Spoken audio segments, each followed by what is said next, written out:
ஒடிஷா மாநிலத்தில் சவுத்பார் நகருக்கு அருகே பயணிகள் விரைவு ரயில் தடம் புரண்டு விபத்துக்குள்ளானது. பெங்களூருவிலிருந்து ஒடிசாவில் உள்ள காமையாவுக்கு சென்று கொண்டிருந்த அதிவிரைவு பயணிகள் ரயில் ஒடிசாவின் மங்குளி ரயில் நிலையம் அருகே சென்றபோது தடம் புரண்டு விபத்துக்குள்ளானது. இதில் 11 பெட்டிகள் தடம் புரண்டதாக முதற்கட்ட தகவல்கள் தெரிவிக்கின்றன. இதில் ஒரு பயணி உயிரிழந்ததாகவும் 22 பேர் காயமுற்றிருப்பதாகவும் தெரியவந்துள்ளது. சம்பவ இடத்திற்கு மீட்பு பயணிகள் ரயிலும் மருந்து பொருட்களும் அனுப்பி வைக்கப்பட்டிருப்பதாகவும் தெரிவிக்கப்பட்டுள்ளது. விபத்துக்கான காரணம் குறித்து ஆய்வு செய்து வருவதாகவும் பாதிக்கப்பட்ட ரயில் சேவைகளை முடிந்தளவு விரைவாக தொடங்கச் செய்ய முயற்சித்து வருவதாகவும் அதிகாரிகள் தெரிவித்துள்ளனர்.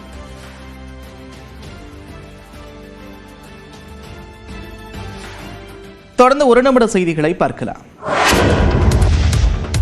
தங்களது கோரிக்கைகளை தயாரிப்பாளர்கள் சங்கம் ஏற்காவிடில் ஏப்ரல் 8ஆம் தேதி முதல் வேலை நிறுத்தத்தில் ஈடுபடுவோம் என பெப்சி அமைப்பு தெரிவித்துள்ளது. தமிழ் திரையுலகில் தயாரிப்பாளர் சங்கம் மற்றும் நடப்பு தயாரிப்பாளர் சங்கம் என 2 சங்கங்கள் உள்ளன. இந்நிலையில் தமிழ் திரைப்பட தொழிலாளர் சம்மேளனம் என்ற ஓர் அமைப்பு தொடங்க உள்ளதாக நாளிதழில் செய்தி வந்தது. இது தொடர்பாக பெப்சி எனப்படும் தென்னிந்திய திரைப்பட தொழிலாளர்கள் சம்மேளன தலைவர் RK செல்வமணி சென்னையில் செய்தியாளர்களை சந்தித்தார். நீங்கள் எங்களை மிரட்டவோ இல்லை பெப்சி அடியால் மாதிரி பயன்படுத்தணும், அவங்க ஷூட்டிங் நிறுத்து இவங்க ஷூட்டிங் நிறுத்து அப்படிங்கிறத இனிமேல் நாங்கள் பண்ண முடியாது. இதை தவிர அனைத்து ஒப்பந்தங்களும் நிறைவேற்ற நாங்கள் தயாராக இருக்கோம்.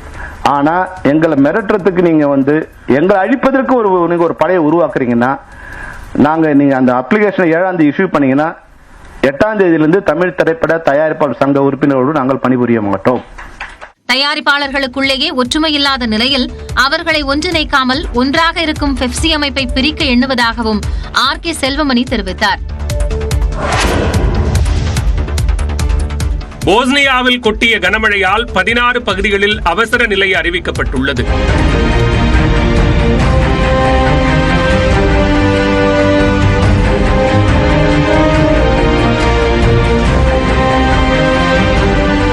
அந்நாட்டின் மிகப்பெரிய நகரமான பஞ்சாலுகா பகுதியில் குடியிருப்பு பகுதிகளில் வெள்ளம் சூழ்ந்தது.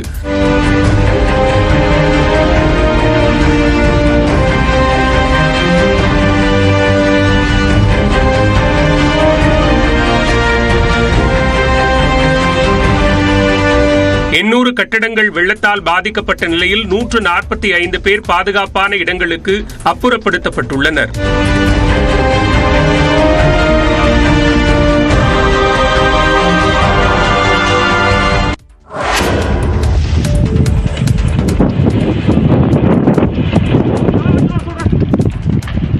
கோடை வெயிலின் தாக்கம் முன்கூட்டியே காட்டத் தொடங்கியுள்ள நிலையில் நீலகிரி அருகே மசனக்குடியில் பற்றி எரியும் காட்டுத்தீ வனவிலங்குகளுக்கு அச்சுறுத்தலாக மாறியுள்ளது.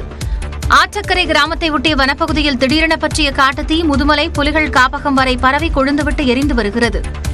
தீயை கட்டுப்படுத்தும் பணியில் வனத்துறை மற்றும் தீயணைப்புத் துறையினர் ஈடுபட்டு வருகின்றனர்.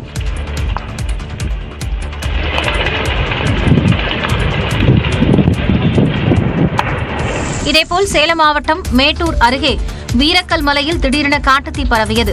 வனவாசி மலைப்பகுதியில் திடீரென செடி மற்றும் கொடிகள் தீப்பிடித்த நிலையில் அப்பகுதி மக்களுடன் சேர்ந்து தீயை அணைக்கும் பணியில் வனத்துறை மற்றும் தீயணைப்புத் துறையினர் ஈடுபட்டனர். மலையின் உச்சிக்கும் தீ பரவிய நிலையில் அப்பகுதியே புகை மண்டலமாக காட்சியளித்தது.